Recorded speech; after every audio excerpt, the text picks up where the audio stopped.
존경하고 사랑하는 우리 구독자 여러분 반갑습니다. 여러분의 천만 라디오 최자입니다. 벌써 또 일요일이 시작됐네요. 6시입니다. 6시. 여러분과 함께하는 일요일 아침 늘 즐겁고 행복하고 기쁩니다. 그런 마음에서 제가 이렇게 여러분들하고 앞에 서는 거예요. 이 즐겁지 않으면은 못해. 여러분들 생각해 보세요. 매일 하루도 안 빠지고 이 방송하는 게 쉬운 것 같아요, 여러분. 하루도 안 빠지고 우리가 그 3년 동안 개근하기 힘들잖아요. 개근하기 쉬운 게 아니잖아. 근데 3년 동안 방송을 한다는 게 쉬운 게 아닙니다. 하루도 안 빠지고. 그래서 저는 여러분들에게 제가 잘한다는 것을 자랑하려는 게 아니라 저도 사명감을 갖고 여러분과 저와 약속을 지키기 위해서 하는 거예요. 여러분들도 그렇게 하시면 됩니다. 무슨 유튜브 해가지고 무슨 팔자 피고 무슨 부귀영화 누리려고 하는 게 아니잖아요. 그러니까 여러분들 저의 그 천회장의 깊은 마음, 깊은 의미를 꼭 이해해 주셨으면 좋겠습니다. 우리가 사람끼리 살아가면서 이제 인간관계 중에서 이 상처를 받지 않는 그런 사람들이 가지는 5가지 특징이 있어요. 특징이 있더라. 상처받지 않는 사람들이 가진 5가지 특징에 대해서 한번 이야기를 해보겠습니다. 첫 번째, 기대를 내려놓는다. 기대를 내려놓으세요. 응? 누군가랑 친해지게 되면은 그에 대한 기대치도 덩달아 올라갈 때가 많습니다. 하지만 지혜로운 사람은 기대치가 높을수록 실망감 또한 커진다는 걸 알기에 상대를 있는 그대로 받아들여야 돼요. 받아들여라. 그렇게 이해해 주시면 되고, 두 번째는 상대를 통제하려 하지 않는다. 그런 이야기입니다. 인간관계는 날씨와 같아요. 내가 날씨를 통제할 수 없듯이 다른 사람의 마음도 통제할 수가 없습니다. 때문에 상대의 마음을 붙들려 하기보다는 내 자신의 마음에 더 충실해야 한다는 겁니다. 세 번째는 혼자 있는 시간을 즐기십시오. 혼자 있는 시간을 즐겨라. 인간관계에서 상처받지 않는 사람은 다른 사람과 만나면 신나게 놀지만은 내가 있을 때도 매우 잘 지내더라고.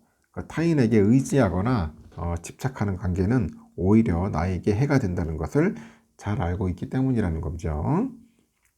네 번째는 연락을 의무로 생각하지 않는다.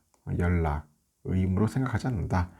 인간관계에서 상처받지 않는 사람은 누가 나한테 먼저 연락하지 않아도 서운해하거나 섭섭해하지 않습니다. 섭섭해하지 않는다. 알겠죠? 어차피 사람들은 자신의 필요에 따라 연락한다는 거죠. 연락한다는 것을 받아들이기 때문이다. 그런 이야기를 하는 것 같습니다. 아니다 싶으면 손절해라.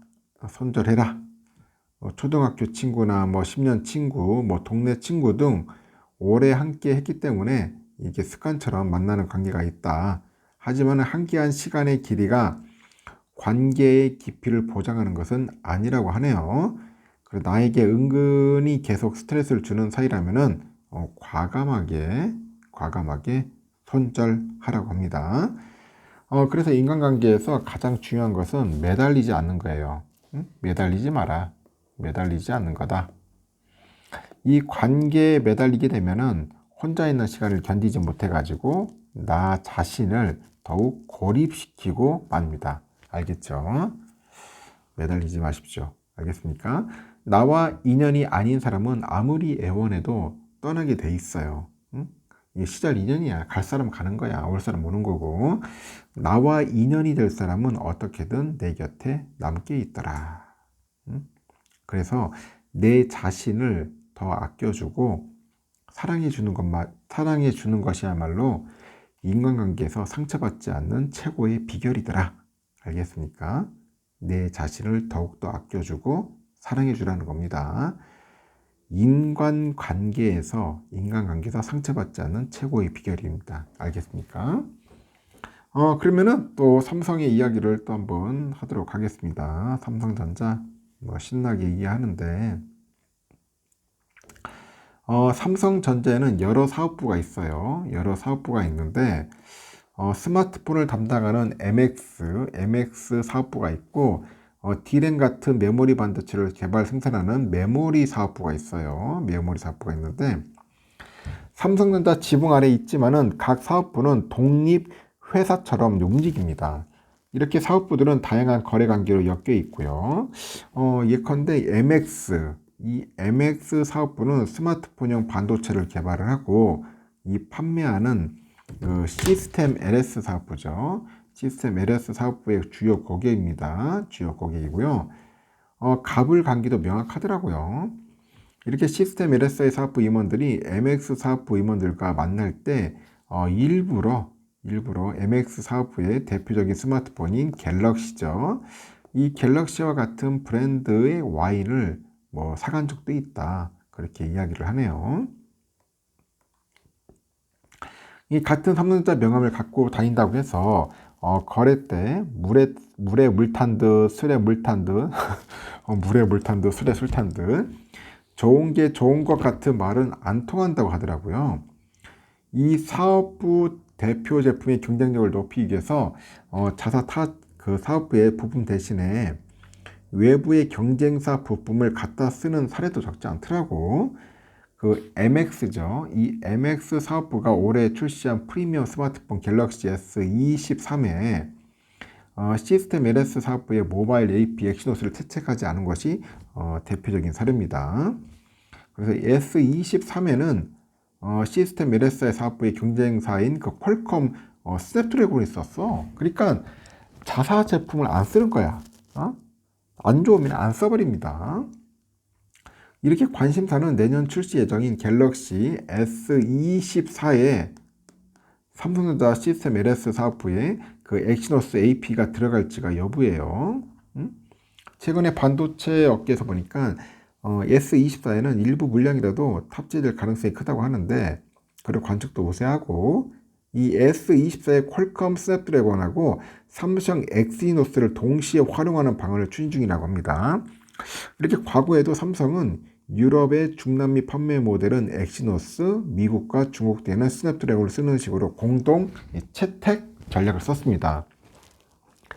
삼성전자가 개최한 1분기 실적 설명회에서도 확인이 됐는데 시스템 LS 사업부는 보도자료에 차세대 플래그십 그 스마트폰이죠. 차세대 플래그십 모바일 SoC SoC 그 준비 모바일 SoC는 제품 비즈니스 경쟁력 강화를 위해서 플래그십 재진입을 추진한다. 그런 문구를 넣었더라고요. 애널리스트들과의 그 질의 응답에서도 그 시스템 LS 사업부 그 임원은 MX 사업부는 시스템 LSI 주요 거래처로서 당사는 갤럭시 시리즈의 모든 세그먼트죠.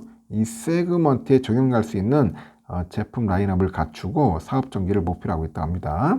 그래서 플래그십 재진입도 추진 중이랍니다. 추진 중이고 차세대 플래그십 모바일은 갤럭시 S24를 뜻하고요. 모바일 SoC는 엑시노스 AP라고 합니다.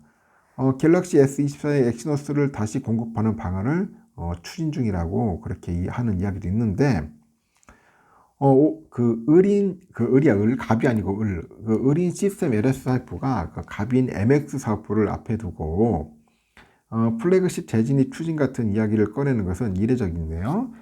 이 때문에 이날 보도자료 문구와 그 시스템 LSI 사업부 임원의 발언에 대해서 MX 사업부하고 시스템 LSI 사업부가 사전에 조율한 것이라는 분석도 있습니다. 시스템 LSI 사업부는 갤럭시 S23에 엑시노스 AP 탑재가 무산된 이후 재진입을 위해서 칼을 갈았어요. AP가 무산된 이후 재진입을 위해서 칼을 갈았다고 했는데 AP의 주요 기능인 그래픽 처리 그 프로세스 있어요. GPU의 성능을 높이기 위해서 미국의 AMD하고 기술 협력도 강화를 하고 있고 최근에 GPU 전문가들을 적극 채용 중입니다.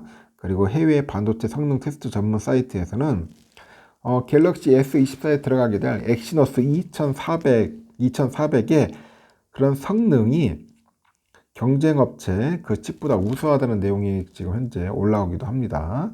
엑시노스 2400의 성능이 많이 개선됐기 때문에 갤럭시 S24에 그 탑재도 문제가 될 것이 없다. 그런 이야기도 하고 있는데 전략적인 판단이라는 의견도 있고 S24의 그 엑시노스 채택 가능성을 부인하지 않는 보도자료 문구랑 그 멘트에는 다른 의도가 숨겨있다는 평가예요. 스냅드래곤 AP를 MX 사업부에 납품하고 있는 미국 퀄컴에 보내는 메시지라는 거죠. 삼성전자 그 사업보고서에 따르니까 MX 사업부는 2022년이죠. 스마트폰에 들어가는 AP를 사기 위해서 9조 3,138억 원을 썼어요. 전체 원재료 구매의 12.8%에 달하는 적지 않은 금액인데 삼성은 모바일 AP 가격은 전년 대비 약 77% 상승했기 때문이라고 합니다. 삼성 안팎에서는 퀄컴이 스냅드래곤 AP 값을 세게 불렀다, 그런 이야기가 흘러나오고 있는데 갤럭시 S23에는 엑시노스를 안 쓰기로 결정이기 때문에 사실상 퀄컴 위에 대안이 없었어요. 그래서 MX 사업부는 눈물을 머금고 퀄컴이 원하는 값을 쳐줬습니다. 하지만은 S24용 AP 가격 협상과 관련해서는 MX 사업부가 퀄컴에 끌려가지 않겠다는 의지를 나타낸 것 같습니다. 그래서 엑시노스를 갤럭시 S24에 쓸 수 있다, 이번에 대안이 있다 얘기를 흘리면서 협상을 유리한 국면으로 전환시키라는 전략으로 풀이된다, 그렇게 보시면 될 것 같습니다. 끌려다니면 안 되지. 당연히 전략적으로 뭔가 좀 대응을 잘 하려고 하는 것 같습니다. 언제까지 끌려다닐 거야? 언제까지? 안 됩니다. 가전업계가 이제 때이른 불볕 더위에 창문형 에어컨 시장 공략에 나서고 있는데 이 창문형 에어컨은 수익성이 낮아가지고 중소가전 제조사들의 전유물 여겨졌지만은 삼성과 LG전자도 신제품 출시를 서두르고 있어요. 현재 1인 가구가 늘다 보니까 방방냉방이라고 하는데 뭐야 이거, 방마다 냉방 가전을 비치하는 것을 방방냉방이네. 하여튼 방방냉방이 새 트렌드가 되면서 시장 규모가 커졌기 때문이라고 합니다. 이 창문형 에어컨은 주로 여관이나 모텔에 많이 설치됐는데 이 대형 에어컨에 비해서 가격은 저렴한데 냉방 효율과 성능이 제한적이어서 싼 맛에 쓰는 에어컨이다, 그런 오명을 썼어요. 그러나 1인 가구가 늘고 성능이 개선되면서 시장이 크게 확대됐고 업계에 따르니까 2019년 4만여 대 규모였던 창문형 에어컨 시장이 지난해 30만 대요. 30만 대. 올해는 40만 대를 돌파할 전망이라고 합니다. 전자랜드는 지난달 창문형 에어컨 판매량이 전년 동기 대비 한 79% 정도 이제 늘었다고 밝히고 있어요. 이렇게 시장 공략이 가장 적극적인 곳이 LG전자입니다. LG전자는 제품을 창밖에 설치해서 돌출을 최소화한다는 의미로 창문형 대신 창호형이에요. 이 창호형 에어컨이라는 이름을 붙였습니다. 그 대표 제품은 휘센 오브제 컬렉션 엣지인데 에너지 소비율 1등급 제품이고 34 데시벨 저소음 냉방, 그리고 강풍 모드보다는 24% 온도를 낮춰주는 아이스쿨 파워 성능을 탑재했습니다. 창문을 통해 가지고 외부의 비나 먼지, 벌레가 내부에 들어오지 못하도록 막아줍니다. 그래서 업계는 휘센 오브제 컬렉션 엣지가 프리미엄 라인업인 오브제 컬렉션에 포함되는 점을 주목을 하는데 LG는 2012년 창문형 에어컨의 국내 출시를 중단했다가 지난해 10년 만에 휘센 오브제 컬렉션을 선보였고 이 소비자 선호도가 낮아서 철수했지만은 1인 가구가 늘고요. 창문형 에어컨의 가격이 오르면서 충분한 수익성이 보장된다는 판단입니다. 이렇게 좁은 면적에 최적화되면서도 잦은 이사에 적합한 단순한 구조가 1인 가구의 취향에 부합되는 겁니다. 삼성전자도 지난 26일이에요. 26일 날 그 방방냉방 트렌드에 맞춰가지고 창문형 에어컨 윈도우핏 신제품을 공개를 했는데요. 소비 전력을 74% 감소시켜주는 무풍 냉방 기능하고 냉방 용량을 기존 제품 대비 3.3제곱미터 확대하는 등 프리미엄급 성능을 갖췄습니다. 젊은 층이 선호하는 4가지 색상과 교체 가능한 패널도 탑재를 했고요. 삼성은 2021년 창문형 에어컨을 선보인 이후 매년 신제품을 공개를 하고 있습니다. 양대 가전 제조사는 창문형 에어컨의 인기를 이동식 에어컨으로 잇겠다, 그런 계산인 것 같습니다. 중소 제조사에 비해서 앞선 기술력으로 냉방 효율을 계산하면서도 세련된 디자인을 겸비한 거죠. 겸비했고요. 이사가 잦은 1인 가구는 물론이고 3, 4인 가구도 방마다 설치하기 적합하죠. LG전자가 최근에 출시한 2023년형 퀴센 이동식 에어컨은 냉방 성능을 계산하면서도 56에서 102cm의 작은 창문이 있으면 설치가 가능하다고 합니다. 자가가 아닌 전월세 가구나 실외기를 설치하기 힘든 도시형 주택이 늘어나다 보니까 창문형 에어컨 시장의 그 성장세가 다른 모델보다 단연 가파르다고 합니다. 좁은 면적에 최적화됐고 날씨가 오락가락하는 봄, 가을에도 적합하기 때문에 점차 창문형 에어컨을 선호하는 소비자가 늘어날 것이라고 하는 것 같아요. 하여튼 참고하시면 좋을 것 같습니다. 삼성의 이야기는 여러분 여기까지 하겠습니다. 여기까지 하고 하여튼 여러분 고생하셨는데 다음 시간에 또 뵙도록 하겠습니다. 일요일이니까 여러분들 즐겁게 재미있게 보내시길 바라요.